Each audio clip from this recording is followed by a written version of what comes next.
Well, 3 or 4 months along, and it was well into the winter now. I had been to school most all the time and could spell and read and write just a little, and could say the multiplication table up to 6 times 7 is 35, and I don't reckon I could ever get any further than that if I was to live forever. I don't take no stock in mathematics, anyway.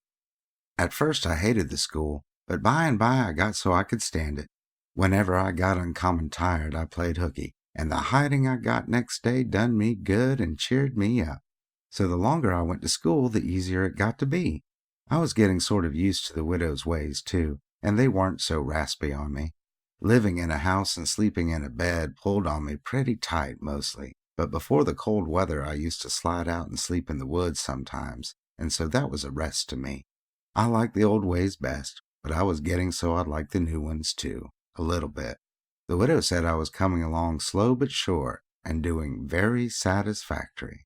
She said she weren't ashamed of me. One morning I happened to turn over the salt cellar at breakfast. I reached for some of it as quick as I could to throw over my left shoulder and keep off the bad luck, but Miss Watson was in ahead of me and crossed me off. She says, "Take your hands away, Huckleberry. What a mess you are always making." The widow put in a good word for me, but that weren't going to keep off the bad luck. I knowed that well enough. I started out after breakfast, feeling worried and shaky, and wondering where it was going to fall on me, and what it was going to be. There's ways to keep off some kinds of bad luck, but this wasn't one of them kind, so I never tried to do anything, but just poked along, low-spirited and on the watch-out. I went down to the front garden and clumb over the stile where you go through the high board fence. There was an inch of new snow on the ground, and I seen somebody's tracks. They had come up from the quarry and stood around the stile a while, and then went on around the garden fence. It was funny they hadn't come in after standing around so. I couldn't make it out. It was very curious, somehow. I was going to follow around, but I stooped down to look at the tracks first. I didn't notice anything at first, but next I did. There was a cross in the left boot heel made with big nails to keep off the devil. I was up in a second and shinning down the hill. I looked over my shoulder every now and then, but I didn't see nobody. I was at Judge Thatcher's as quick as I could get there. He said, "Why, my boy, you are all out of breath. Did you come for your interest?" "No, sir," I says. "Is there some for me?" "Oh, yes. A half-yearly is in last night. Over $150. Quite a fortune for you. You had better let me invest it along with your 6,000, because if you take it, you'll spend it." "No, sir," I says. "I don't want to spend it.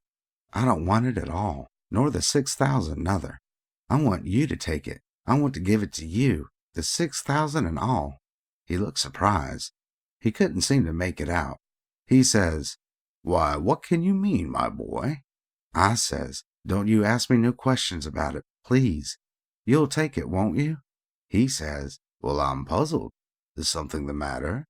"Please take it," says I, "and don't ask me nothing. Then I won't have to tell no lies." He studied a while, and then he says, "Oh, I think I see. You want to sell all your property to me, not give it. That's the correct idea." Then he wrote something on a paper and read it over, and says, "There, you see, it says for a consideration.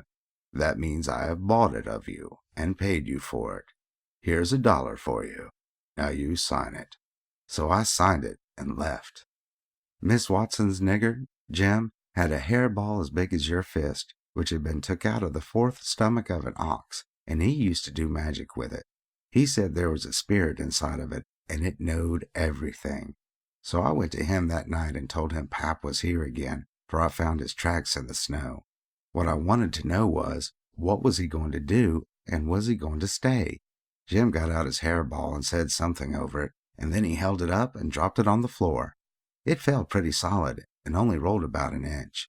Jim tried it again, and then another time. It acted just the same.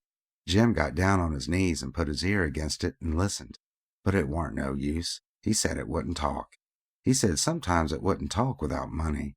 I told him I had an old slick counterfeit quarter that warn't no good because the brass showed through the silver a little, and it wouldn't pass nohow, even if the brass didn't show because it was so slick it felt greasy, and so that would tell on it every time.